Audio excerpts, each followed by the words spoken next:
Turn it off, turn it off. There we go. Now Milky's in dramatic lighting. He looks like he's contemplating his life.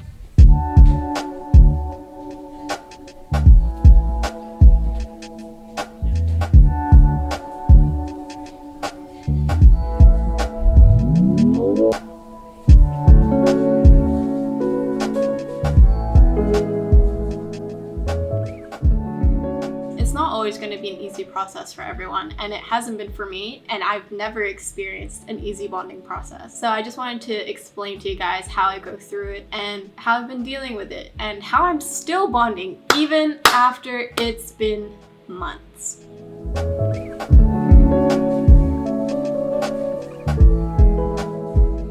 The typical bonding experiences that people have is the easiest one, which is love at first sight. The bunnies love each other. They've met each other, they groom each other, they're just completely infatuated and in love. And their personalities just match with each other. One is dominant, one is submissive, and it's all fine and dandy. They're just gonna accept their role. Usually this is gonna be a male and female pairing, because obviously that's the most natural pairing for them. But if you're like me and you're a new bunny owner, I know that both of my rabbits were supposed to be female, so now I've got both male, which is even more difficult. Almost every person I know who has a rabbit always says, I thought she was a girl, or I thought she was a boy. When I first got my rabbits, I didn't know anything about the bonding process. All I knew was people were telling me that they belong together, and I was like, okay, so I'll get 2 rabbits. And then you get into a situation where they fight because their hormones have just come out. So that was me. So then that's when I started researching the bonding process, and I was like, why is my rabbits fighting? Oh my gosh, this is scary. So yeah, I learned that you have to get them neutered and desexed, and that's not just the common knowledge that everybody has about it. And I definitely did not know that. So yeah, that's my explanation as to why I've had to go through very difficult bonds for their sake, and because I've already got the rabbit, I didn't have the chance to bunny date around, because people do that now. You can speed date your rabbits, which is really cute to me. I haven't even been speed dating. So it's very interesting that rabbits do it.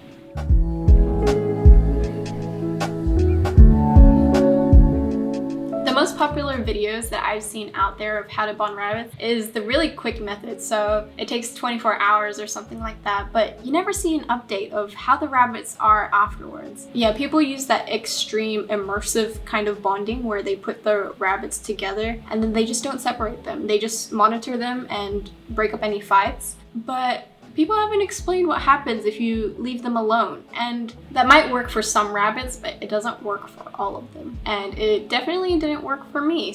Yeah, when you don't have those typical bonding experiences, bonding is quite difficult actually. So one thing I actually learned about group bonding, I normally see people just put all the rabbits together. One thing that isn't commonly said about bonding a group of rabbits is that you should bond a group of rabbits 2 at a time. So yeah, when I first started bonding the 3 of them, I bonded all 3 of them together. I have to reiterate that it is up to the rabbits completely, and you have to take their lead. So I had to listen to the signs of what was going on with my rabbits specifically. I found with the 3 of them that Cookie and Milky is actually the problem. Yeah, they both loved Ash, but they hated each other, so here I am bonding them 2 specifically. So hopefully this will fix it and I can put them all together again. One thing to always remember is that it is always at their pace. We always want them to be bonded as quickly as possible because it looks so cute and we want them all to be together and get along. But as much as you want that, it's still up to them. Some of us try to fast track the bonding process by doing things like immersive bonding where we'll bond them and then we won't ever separate them because we don't want to ruin the bonding process. That may even just hurt your bonding process even more. Just keep trying to progress, but again, move backwards if your rabbits aren't ready for that step yet. So my rabbits were together, all 3 of them. They were free roaming. They had a fight, so I took them back a notch. So don't be afraid to change it up and to keep trying different things, because some things might work for your rabbits, some things won't. So you just need to know all the possible ways of doing it and try it and see if it works. Don't be discouraged if they're not fully in love or they act like they're in love and then they have a fight, because they're still working out their relationship. Things will still piss them off that you don't know about. I haven't managed to catch why they fought, but I suspect it might be because they're both extremely dominant. They try to mount each other and neither of them likes that, so they end up in a fight. What I'm hoping for is that Milky submits to Cookie, because Cookie is the most dominant one. Bonding rabbits is always going to be at their pace. Even with Ash and Milky, when I first bonded them, they were bonded and then they'd have fights every now and then. And again, they're just working out their hierarchy and they do something to piss each other off. It's just how they are. But in saying that, I still pulled through it because when I see them together, I know that they enjoy each other's company and it's more than I could ever give them. Not all bonds between rabbits are strong bonds. That doesn't mean it's a bad idea to bond them. I always think it's a much better idea to try to bond them as much as possible. Some rabbits don't belong in a bond, but if you're going through a difficult bond, I advise you not to give up just yet, because I've been through a really difficult bond with Ash and Milky. Now they're happier than ever. They never leave each other's side. They bring out so much more out of each other's personalities. So that's very wonderful to see.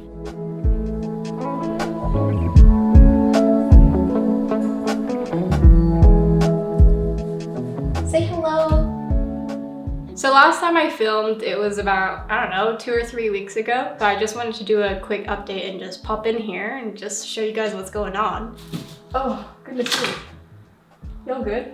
If you saw before, they would be free roaming, all 3 of them together. But I was explaining that Milky and Cookie were going through a dominance battle, and that dominance battle never really settled until I put them into that little corner just to sort out their dominance issues on their own. And it seems to have worked for the most part. So what happens when you continue to push through with a match that seems pretty difficult, or there's a large dominance battle, is one rabbit will choose to submit. And Cookie wasn't doing that to Milky until I put him into a little area, and it's kind of like a boxing arena. So to put it into that kind of analogy, it's like when you're crap talking someone, but then when you get into the boxing ring, that's where the truth actually comes out and whether you can actually fight the fight that you've been talking. And that's what happens with rabbits too. And having them in a small space gets rid of a lot of the territorial disputes that you usually see in a larger space. And you'll find that they might fight a lot less. Obviously, this is not for every rabbit. Some rabbits are just extremely territorial and they will never get along with another rabbit. So it's been months and I've been going through this for months, and it's even been 3 weeks since that last clip that you just saw. It takes time, and don't be afraid to go back steps. So as you can see, they're in a playpen right now. They're able to share a space for the most part. If they ever get into a fight, I isolate the 2 who are fighting and I put them into a little area, kind of like a timeout space, so they can sort out their issues. I think I've explained this before, but Ash and Milky are a set of siblings, so they're 2 brothers.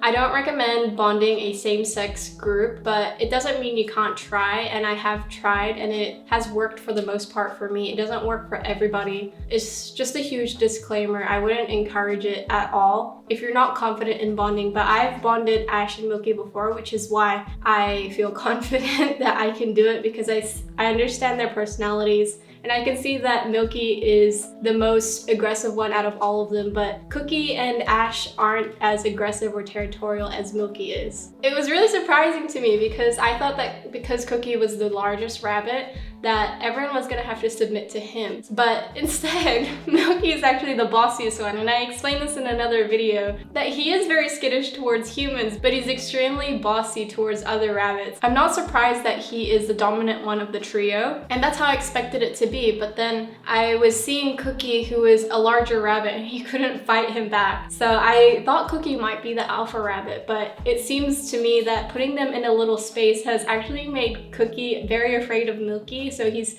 completely submitted to him, and now he just runs away from Milky. It's like he's accepted his role as the second rabbit. But that opened up a whole other level. So now Ash, he sees Cookie and he's like, oh, this guy submitted to Milky. Maybe he'll submit to me because I've always been the one who gets bossed around.